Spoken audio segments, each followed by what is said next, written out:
Muy buenas tardes, queridos amigos. El día de hoy vamos a tocar el pensamiento apurimeño de la cosmovisión a la filosofía. Es entender de que obviamente tenemos que hablar y saber diferenciar qué es la cosmovisión y qué es la filosofía, ¿no? Vamos a llamarlo cosmovisión a todo el pensamiento o a toda la visión, o cómo podemos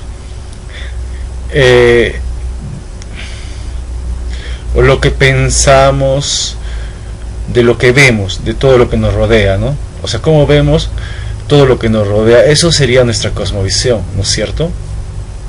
Y hablar de filosofía, obviamente hablar de filosofía como una situación reflexiva, racional, crítica del mundo en que vivimos, ¿no es cierto? Obviamente en un pensamiento tiene que ser definitorio de cómo vemos el mundo y cómo también lo filosofamos de alguna manera, o hacemos un poco de filosofía, ¿no? Entendiéndole desde el término que ese conocimiento es inalcanzable desde ese punto de vista. Bien, pero ¿qué es del pensar del apurimeño? Justamente este pensar del apurimeño que conjuga una filosofía, llamémoslo así, justamente una filosofía y que somos hijos más o menos de dos cosas muy importantes: una cosmovisión andina que la tenemos muy arraigada entre nosotros, y una filosofía más que nada que ha llegado un poco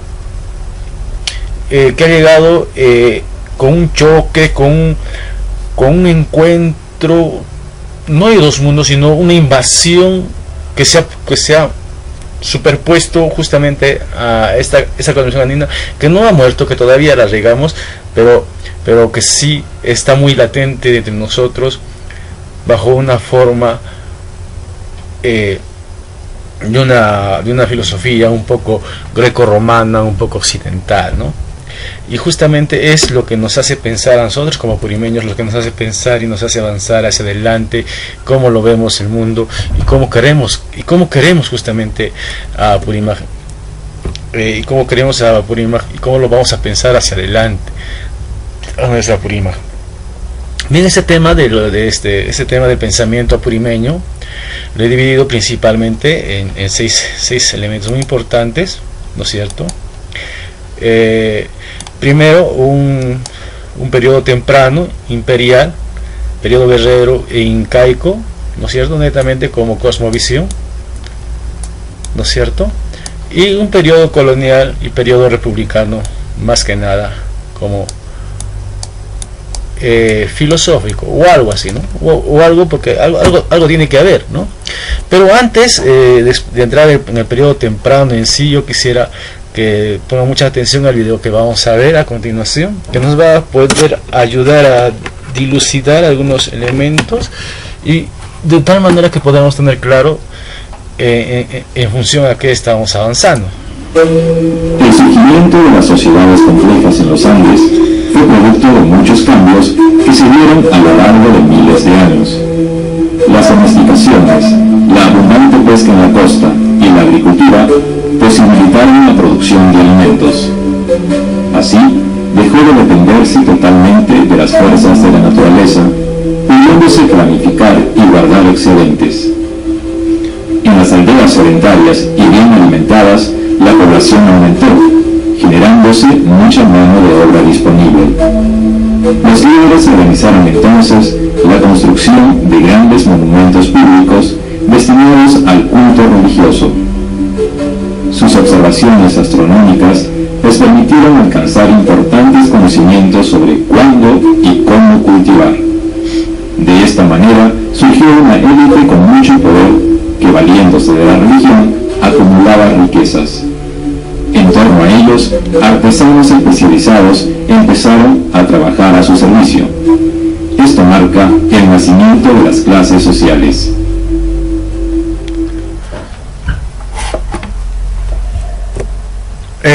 Bien, en este aspecto podemos denotar principalmente que se han juntado familias, no son familias que trabajaban, como hemos podido ver en el video, son familias que en sí trabajaban la tierra, o sea que la principal actividad que ellos tenían era la agricultura justamente en una tierra, en una región donde que no había mucha tierra cultivable. Entonces ahí tenían que vivir y domesticarla, ¿no es cierto? Una tierra como ya de repente en un momento lo ha definido Apurímac como un papel arrugado y olvidada por el tiempo a Antonio Raimondi. Justamente es eso, tierra inhóspita en la que vive el hombre humano hace más o menos ya desde el momento, hace más o menos unos 8.000 años atrás, es decir 6.000 años antes de Cristo, ya había evidencias de la existencia del hombre en la región Apurímac, en familias que principalmente se encontraban en constante conflicto por la pugna, por la escasez que había de tierras cultivables. Y esa pugna entre las familias, y esa lucha constante, y esa tensión entre esas familias por querer más o menos superponerse una sobre otra, ¿no es cierto? Y principalmente sobre el terreno agrícola sobre la otra, ¿no? Entonces este sería el periodo temprano en que son pugnas constantes de las familias por las tierras agrícolas, ¿no? Y obviamente, y es ahí donde comienza a nacer justamente un pensamiento primeño, llamémoslo así, no propio, no regional, sino que comparte con muchas regiones del Perú, mucho hace los Andes, ¿no? Por ejemplo, hacemos un parangón en Grecia, a Tales de Milet se le ha ocurrido comenzar buscando el arjeo, el principio de todas las cosas, y diciendo que el principio de todas las cosas era el agua, ¿no? Era el agua. Y los Andes que principalmente o sea, esa cosmovisión de los Andes que dice que acá no hay ningún principio, acá hay un continuo retorno, hay una vuelta continua, hay una ciclicidad continua, y justamente se daban en los ritos de curaciones que cuando ellos lo realizaban obviamente infiriendo o queriendo regresar a un principio donde todo era orden, donde todo está bien. Justamente ese pedido era el Cuti, ¿no? El periodo imperial donde que ha habido una incidencia de dos culturas muy grandes, o dos imperios muy grandes, que es el Imperio Wari. Claro, el Imperio Wari, y que hay evidencias justamente con su idioma puquina por esta zona de Aymara, de Santabamba, y también el Imperio Wari por esta zona de Andahuay y Las Chincheros, con el idioma quechua, ¿no? con un quechua que ha influenciado dentro de Apurímac, ¿no es cierto? Y es justamente ese pensamiento que sale de acá del BRAE, un pensamiento más que nada selvático, una cosmovisión selvática, donde que tratan de dar una respuesta a la pregunta de dónde nace el universo, y ellos dicen, no sale con una culebra que gira en el universo, y que esta culebra andando, que es como un rayo, ¿no? Este rayo que crea la luz, las estrellas, el sol, los planetas, que es el Contiki, ¿no es cierto? Y la unión justamente de dos nubes, en la unión de dos nubes en el cielo, se genera una culebra en forma de rayo, y que cae en la tierra, y en la tierra en la tierra se crean los hombres, los animales, las plantas y los ríos, que era el Katari, ¿no? El Katari. Y es justamente esa tendencia de las cimas en forma de culebra, de los ríos en forma de culebra, de las faldas de los cerros en modo de culebra, los caminos, el mismo devenir de la vida tiene forma de culebra, ¿no es cierto? Más o menos la representación de la culebra, y que más o menos ha marcado esa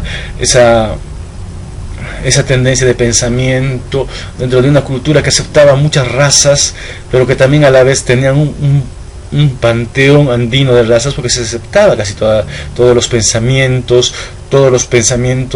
dentro de la cultura wari, y que sabían mantener ciertas especificaciones, ¿no? O sea, un pensamiento del Katari, más que nada puquina, pero iniciada en la selva, ¿no? Pero también no nos olvidemos del Tiahuanaco, un Tiahuanaco que más o menos que constantemente, o que a lo largo de los periodos de los años, de los miles de años que tiene Apurímac, ha recibido la presencia de grandes oleadas justamente de de los provenientes de las mesetas del Collao, que siempre en oleadas han comenzado a venir, y hasta ahorita lo siguen haciendo, pero vienen trayendo su pensamiento, su cultura, su cosmovisión, ¿no es cierto? Y estamos en esa cosmovisión del Cuti, ¿no? Del constante retorno, de un Inti Cuti que da vueltas y hace más o menos la referencia al solsticio de invierno, ¿no? 21 de junio, cuando la Tierra está más lejos del Sol, más o menos como para que se refiere, para que no se vaya a ese sol, o se recupere o se rejuvenezca ese sol, porque es un sol viejo, un sol que ya acaba su ciclo, y que tiene que nacer un sol nuevo, un sol joven, y que vuelva a hacer ese retorno, esa ciclicidad, ese continuo en espiral del tiempo que tiene que repetirse constantemente, ¿no? Esa es la manera más o menos como se han podido manifestar estos imperios, ¿no? Obviamente a la caída de estos imperios, y esto hay que, yo sé que enmarcarlo bien, volvemos, ¿no?, a un periodo guerrero, así como el periodo temprano, pero acá tenemos un periodo guerrero, pero acá tenemos un periodo imperial, ¿no es cierto? Este periodo guerrero marcado principalmente también por dos confederaciones, entendiéndola que había una cultura guerrera también, de aguerridos, eran los Lares, que más o menos han influenciado dentro de la cuenca desde el Valle de Lares hasta la cuenca de Apurímac, ¿no? Y otra cultura que se ha inicializado, y que probablemente es justamente aymara o quechumaras, ¿no es cierto?, porque trataban de dominar esos dos idiomas, el quechua y el aymara, ¿no? Una cultura chanca de aguerridos, una cultura guerrera, una cultura indómita, así que siempre esté de lucha, y que obviamente las familias del periodo temprano comienzan a juntarse y comienzan a crear una confederación, y eso se llama la Confederación Chanca, y comienzan a salir, a expandirse justamente en busca o en pos de esos terrenos que en un principio eran fértiles y que iban a traer mejoría y bienestar a sus familias, ¿no es cierto? Obviamente, por este lado también esta cultura de los Lares, ¿no? Con los pocras o los ocras, con los quechuas, ¿no? Tengo otra confederación, la confederación inca, y justamente es en acá donde nacen las constantes batallas y los constantes enfrentamientos que se ha tenido durante este periodo, ¿no es cierto? Un periodo en la que la conflictividad se reanuda, pero con aún mayor fuerza, ¿no? En la que lo que se quería principalmente era justamente los topos, ¿no? Los pequeños retazos de tierra agrícolas, obviamente, y más fértiles, ¿no?, para la alimentación, y la superposición obviamente de una cultura sobre otra. Y es así como más o menos llegamos al periodo incaico, y se retoma un periodo imperial más que nada administrativo, ¿no? O donde se busca un periodo de administración de los recursos, donde que obviamente estos periodos de tensidad, estos periodos pasan, y volvemos nuevamente a la parte administrativa de los recursos. Nuevamente volvemos justamente a ese pensamiento andino que tenía unas bases tiahuanaquenses, pero en acá ya más o menos se cimienta bien bajo un panteón andino, pero principalmente esta filosofía o esta cosmovisión andina bajo principios de relacionalidad, de correspondencia, de complementariedad, de reciprocidad, ciclicidad del tiempo, del principio laboral y del principio del saber. 8 principios que son claros y muy precisos, ¿no? Unos dicen que son 6, otros dicen que son 8, ¿no? Podría también manifestarse que pueden ser, marqueteramente hablando, podemos ponerlo 10 o 9, pero dentro de no hacerlo marquetero, sino más real, estos principios suelen hacer en su correspondencia más específicos y claramente explicados, ¿no? Una región Apurímac que obviamente está administrada ya por un imperio inca, que pertenece a un Chinchaysuyo, y que justamente es una de las regiones que está más y aún llevados administrativamente, ¿no? Ahora viene un periodo de la colonia, un periodo donde que se rompe, más o menos donde se rompe ese eslabón de la parte administrativa, de un orden, y otro periodo, sí, o sea, de la ciclicidad. Se rompe este periodo con este periodo de la colonia, porque es en acá justamente llega, si es acá donde estamos, y vuelvo a repetirlo, estábamos hablando justamente desde una cosmovisión, es acá donde irrumpe justamente dos pensamientos. Pero ¿cuáles son esos dos pensamientos? Ese pensamiento filosófico, que es principalmente judeo, greco-romana, que es la filosofía occidental, con una religiosidad arrollante, tremenda, ¿no? Aniquiladora prácticamente, que vendría a ser la religión judeo-cristiana, ¿no? Una religión que más o menos tiene concepciones totalmente ambiguas en frente a la cosmovisión andina, como que solamente en la religión judeo-cristiana se admite un solo Dios nomás, ¿no? Y donde que así como hay un bien, también tiene que haber un mal, ¿no? O sea, y eso es ya lo casi fulminante, lo a la rajatabla, ¿no? Si hay un bien, hay un mal, y eso, ¿no? Pero vayamos a la concepción andina. Dentro de la concepción andina existe un panteón de dioses mayores y menores, ¿no? Y cada quien tiene su lugar y su momento. Y dentro de la concepción andina no existe el mal, solamente el bien, o sea, lo bueno, el ayin. Pero no hay palabra ni término malo en quechua, ¿no? Entonces, o sea, no existe lo malo. Y a este orden, y este orden es donde se choca y se comienza a discutir problemas muy elementales, ¿no? Elementales, como si el indio era o no humano, o un transhumano, ¿no? O que estaba detrás del humano, adelante de los animales, es más, creo que hasta los caballos tenían una mayor potestad, ¿no? Mayores derechos, ¿no? También se discutía si las guerras eran justas o no, porque vamos a entender de que sí, los españoles sí llegaron a juntarse con los indios, ¿no? A entremezclarse con los indios, porque ellos también traían justamente un pensamiento de España, de una colonia musulmana. Justamente ellos también y ellos también más o menos tenían que, no tanto así esa raza holandesa, esa raza francesa, esa raza inglesa, que bueno, donde llegaron exterminaron todo, ¿no? Obviamente es ahí donde que crece la hacienda, se crean los latifundios, se crea ya al hombre como animal de trabajo, ¿no? Como lindo animal de trabajo, o como vasallo, o como si es que deja de ser animal, pasa a ser un hombre, pero ya súbdito del rey, y también pasa a ser vasallo o trabajador de la hacienda, ¿no? Y también trabajador de la mina, porque también ya comienza a instalarse las minas en Apurímac, ¿no?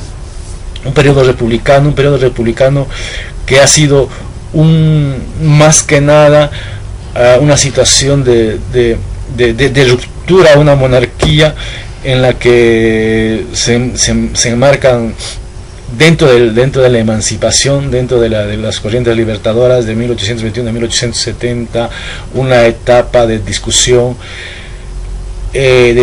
romántica, y otro que también hay que ver otro punto de vista, ¿no? Un punto de vista de Karl Marx, un filósofo, dando una opinión sobre la corriente libertadora, más que nada del norte, ¿no? Entonces vayamos, ¿no? Estas corrientes independentistas que se han dado, y que obviamente dentro de la república se acentúan mucho más lo que es el latifundismo. El indio va a ser proscrito o arrinconado a tierras más lejanas, fuera de las tierras agrícolas, a la periferia, donde que solamente van a hacer trabajos de subsistencia, ¿no? Pero el principal trabajo va a ser en la hacienda, en Apurímac. Las haciendas eran tan grandes de que se necesitaba un promedio de 320 a 350 personas que trabajaban, ¿no es cierto?, en las haciendas. Y acá tenemos muchas haciendas en Apurímac que son bien conocidas, ¿no? Pero volvamos más o menos al tema de la independencia. Y el tema de la independencia se hablaba o se discutía principalmente el tipo de gobernatura que iba a existir en el Perú, ¿no? Uno de los conservadores decía, no, que tiene que ser monárquico, tenemos que traer un rey de Europa porque nosotros somos plebeyos y no podemos gobernarnos.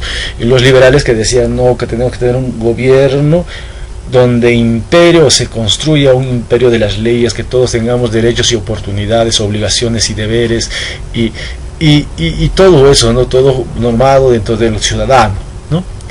Pero este es un periodo romántico porque nunca se ha dado el caso, ¿no? Pero tampoco no dejemos de hablar justamente de las concepciones de Karl Marx, donde que obviamente le dice todo, le trata de todo a Simón Bolívar, justamente un libertador, no trata de todo. Y aunque muchos dicen, no, estaba mal informado, no es que estaba mal informado, es Karl Marx, entonces tendría que estar muy bien informado, ¿no? Obviamente debería ser el más informado de todo, y justamente él dice, ¿no? Y sustenta, si hemos pasado realmente, o ha habido una emancipación real de una colonia política, de un rey español frente a una colonia económica, frente a un rey inglés. Entonces eso es lo que pasamos, o eso es lo que se ha pasado, o el tema de la corriente libertadora del norte, ¿no? Y en la cual nosotros estábamos imbuidos, y obviamente que hasta ahorita está creando influencias, ¿no?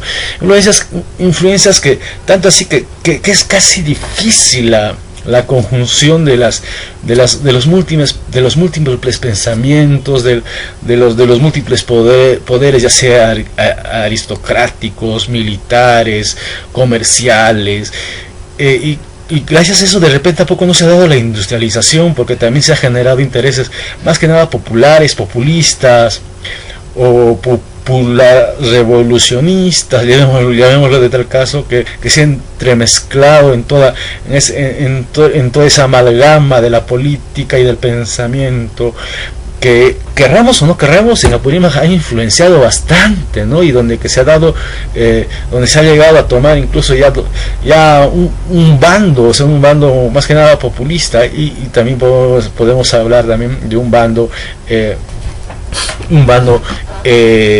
netamente indogenista, bajo las normas de Marx, que ha sabido más o menos José Carlos Mariátegui llevarlo y plantearlo a una realidad peruana que la manifiesta, y que nace todo de un problema del indio, donde que siempre se ha quitado la tierra a esos hombres, pero cuando los recuperan también no saben qué hacer, porque ha sido tantos años de quitarles la tierra, que ahora nos deja muchas cosas por qué seguir adelante, ¿no? Ahora vemos un Apurímac.